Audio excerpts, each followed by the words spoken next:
नमस्कार दोस्तों, आप सभी का एक बार फिर से स्वागत है आपके अपने यूट्यूब चैनल हरियाणा की ताकत पर। और मैं प्रिंस मलिक आप सभी का स्वागत करता हूं। तो भाई आज का जो खास कार्यक्रम होगा, जो आज का उद्देश्य होगा अपना वीडियो बनाने का, वीडियो तो नहीं मतलब मैं ये कहूँगा मतलब कि समाज को कहीं ना कहीं एक जो ताकत होती है वो मिलेगी। और अपने चैनल से ताकत तो मिलती रहती है आप सभी को। तो एक बार स्टार्ट कर देते हैं। आप अभी देख सकते हो हमारे साइड में रीति बहन जी बैठी हैं। और आपने जो रीति के मैं मतलब रीति बहन जी के थोड़ा बताना चाहूँगा उनके बारे में। जो मतलब राजनीति रीति बहन के मतलब जो राजनीति की तरफ आकर्षित हुई वो कैसे हुई, मतलब क्या आज तक का जो रहस्य है वो सारी बातें जानेंगे और इनके एजुकेशन वगैरह के बारे में सब कुछ जानेंगे। तो एक बार स्टार्ट कर देते हैं। नमस्कार बहन जी। नमस्कार भाई साहब। अच्छा, अब आपकी 12th हो गई है? हाँ जी। तो मतलब अब आपका जो राजनीति का, क्योंकि मैं राजनीति का क्वेश्चन अब सोचोगे आपने क्यों पूछा, तो मैं बता देता हूँ। राजनीति का क्वेश्चन मैंने इसलिए पूछा, बहुत सारे मैंने जेजेपी के मंच देखे हैं। कहीं ना कहीं से जो आपकी गूंज होती थी वहाँ से, जो कविता के रूप में लगा लो या फिर कहीं ना कहीं ताऊ देवीलाल जी की जो विचारधारा है उनको आप कहीं ना कहीं थोड़ा सा मेरे को ऐसा लगा कि सपोर्ट करते हो।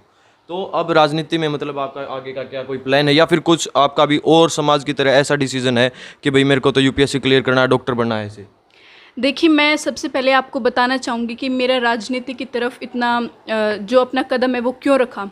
मैं राजनीति में इसलिए जाना चाहती हूँ क्योंकि मैं समाज की समस्त बुराइयों को, जैसे जात पात और भ्रष्टाचार को समाप्त करना चाहती हूँ। जो ऊंच नीच का भेदभाव है उसको भी।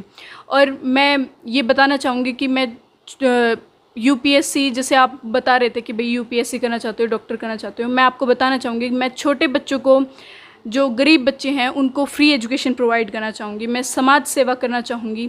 मैंने बहुत सारे बच्चे देखे हैं, मैंने अपनी क्लास के बच्चे देखे हैं जो यूपीएससी करने की बात करते हैं, डॉक्टर बनने की। मैं भी कर सकती हूँ वो चीज़, बट मैं जो है मैं वो समाज सेवा करना चाहूँगी। मैंने आज तक कोई नहीं देखा अपनी जितने भी मेरी क्लासेस गई हैं बच्चे से, जैसे टीचर पूछता है कि भाई क्या बनना चाहूँगी, मैंने कोई नहीं देखा कि जो ये बोले कि हाँ मैं समाज सेवा करना चाहूँगी या करना चाहूँगा। इसलिए मैंने ये सोचा कि मैं समाज सेवा करूँगी। मैं इस देश को, क्योंकि मैं भी इस देश की भविष्य हूँ, तो मैं अपनी समाज सेवा करना चाहूँगी, इसलिए मैंने राजनीति को चुना।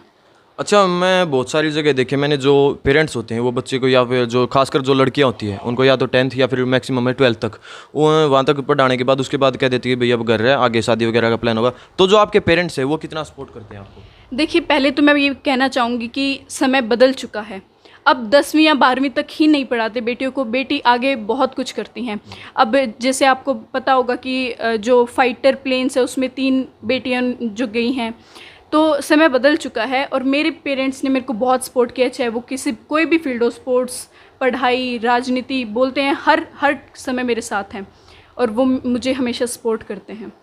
अच्छा, अब राजनीति के बारे में मैं थोड़ा सा पूछ लेता हूँ। जैसे मैंने देखा है अभी आपके हाथ में बैंड भी है जो जननायक जनता पार्टी का है, तो आपने ताऊ देवीलाल जी बोलूँगा मैं, या फिर आप बोल सकते हो जो जननायक जनता पार्टी, उसी को क्यों समर्थन या फिर उसी के मतलब उसी की विचारधारा थोड़ी सी अपना रहे हो आप?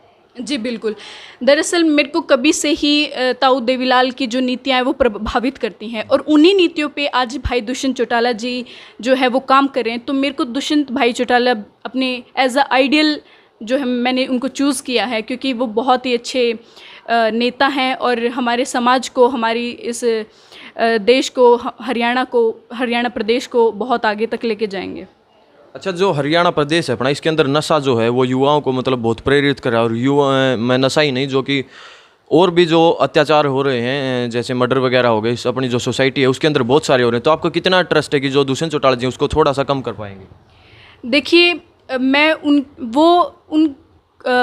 जैसे अब भाई दुष्यंत चौटाला जी हैं, उनको शराब का जो वो मिला है, मेरे को लगता है कि वो उसको अभी उनके ऊपर आरोप लगा था कि भाई जो शराब की जो वो गैम्बलिंग और ये सब जो होते हैं, शराब घोटाला वगैरह इनके खिलाफ उनके ऊपर मतलब आरोप लगा था और वो जो है वो गलत साबित हो चुका है। तो मुझे लगता है कि वो कहीं ना कहीं अच्छा ही करेंगे, हरियाणा प्रदेश के लिए अच्छा ही करेंगे और ये जो बुराइयां हैं उनको समाप्त करेंगे। इसीलिए, और मैं भी इसीलिए आगे राजनीति में जाना चाहती हूँ कि मैं भी जो कुछ बुराइयां रह जाएंगी मेरे समय तक, मैं उनको ज़्यादा से ज़्यादा हटा सकूँ। अच्छा, जो लड़कियां होती है वो राजनीति में बहुत कम जाती हैं, बहुत कम तो क्या मैं ये बोलूँगा 1 ही 2% होती हैं। तो मतलब आपके मन में कब से ये आया कि हाँ मेरे को राजनीति के अंदर जाना है? मेरे को कभी से ही रहा है, क्योंकि मेरे पिताजी भी हैं, वो राजनीति से जुड़े हैं और मैं जो जो सोशल इवेंट्स होते हैं हमारे आसपास, मैं उनको देखती हूँ, उनको परखती हूँ, तो मेरे को कहीं ना कहीं मन करता है। देखिए, जब बच्चा पढ़ता है तो वो ये सोचता है कि हाँ भाई मेरे को आगे ये जॉब करनी है। बहुत सारे बच्चे होते हैं जो ये सोचते हैं कि भाई मेरे को वो लेना, क्योंकि उसमें सबसे ज़्यादा पैसा मिलता है। मैंने खुद अपनी आंखों से, जो मेरी क्लास का एक लड़का था, बहुत होशियार था, और बहुत सारे बच्चे वो प्रोफेशन इसलिए चूज़ करते थे ताकि उनको अच्छा मिले। लेकिन मैं 18 साल की हो गई हूँ, मेरे को अभी तक मैंने अपने समाज से इतना ज़्यादा यूटिलाइज़ किया है, तो मेरे को लगता है मेरा भी जब टाइम आएगा तो मैं अपनी सोसाइटी के लिए कुछ ना कुछ समर्पित करूं। तो मेरे को तब ये भावना आती है कि भाई मैं अपने समाज के लिए कुछ ना कुछ करूं, और इसलिए मैंने राजनीति को चूज़ किया है। अच्छा, अब जो बात कर लेते हैं बड़ौदा उपचुनाव की, क्योंकि जो पूरा हरियाणा वोट सीट बन चुकी है अपनी, जो बड़ौदा हल्का है और आपका हल्का मेरे हिसाब से राई है। तो बड़ौदा हल्के में जो बीजेपी जेजेपी का गठबंधन है, उसको आप कौन सी जगह पे ये मानते हो कि भाई हाँ ये सक्सेसफुल वहाँ पे हो जाएंगे? मतलब कहने का ही मेरा ये है कि जीत जाएंगे, अच्छी खासी जीत वहाँ से ले पाएंगे। जो बड़ौदा हल्के की अगर मैं बात करूं तो वो ताऊ देवीलाल जी का कभी से ही गढ़ रहा है। सन 1987 से लेकर 2005 तक जिनको ताऊ देवीलाल जी ने आशीर्वाद दिया, जनता ने उन्हीं को आशीर्वाद दिया है। हर बार वही कैंडिडेट जीता है, और अब भाई दुष्यंत चौटाला जी ताऊ देवीलाल की नीतियों पे चल रहे हैं, तो मुझे पूर्ण तरह विश्वास है कि अब जेजेपी ही जीतेगी। अच्छा, अब एक मेरा लास्ट सवाल, आखिरी क्वेश्चन रहेगा, जो अपना जो युवा है उनको क्या संदेश देना चाहोगे आप? युवा को मैं संदेश अपनी एक कविता के माध्यम से देना चाहूँगी। कथानक व्याकरण समझें तो सुरभित छंद हो जाएं, मेरे देश में फिर से सुखद मकरंद हो जाएं। मेरे ईश्वर मेरे दाता हम सब मांगते तुझसे, युवा पीढ़ी संभल करके विवेकानंद हो जाएं। युवा पीढ़ी संभल करके विवेकानंद हो जाएं। मैं युवाओं को कहना चाहूँगी कि जितना हो सके, क्योंकि युवा जो है वो देश का भविष्य है, तो जितना ज़्यादा हो सके वो अपने आप को समाज के लिए समर्पित करें पूर्ण तरह। तो पहले तो आपका बहुत बहुत धन्यवाद। जी धन्यवाद। अच्छा भाई, मैं एक सलाह और देना चाहूँगा बहन जी को, कहीं ना कहीं राजनीति के साथ साथ अगर सिंगर, मतलब मेरे को ऐसा लगता है कि आवाज़ के, मतलब जो एक गायक होता है, कहीं ना कहीं वो गायिका में भी जा सकते हैं, पर बाकी वो इनका खुद का डिसीजन है। तो आप खुद समझदार हो, वीडियो को ज़्यादा से ज़्यादा शेयर करना। इसी के साथ जय हरियाणा और जय हरियाणवी।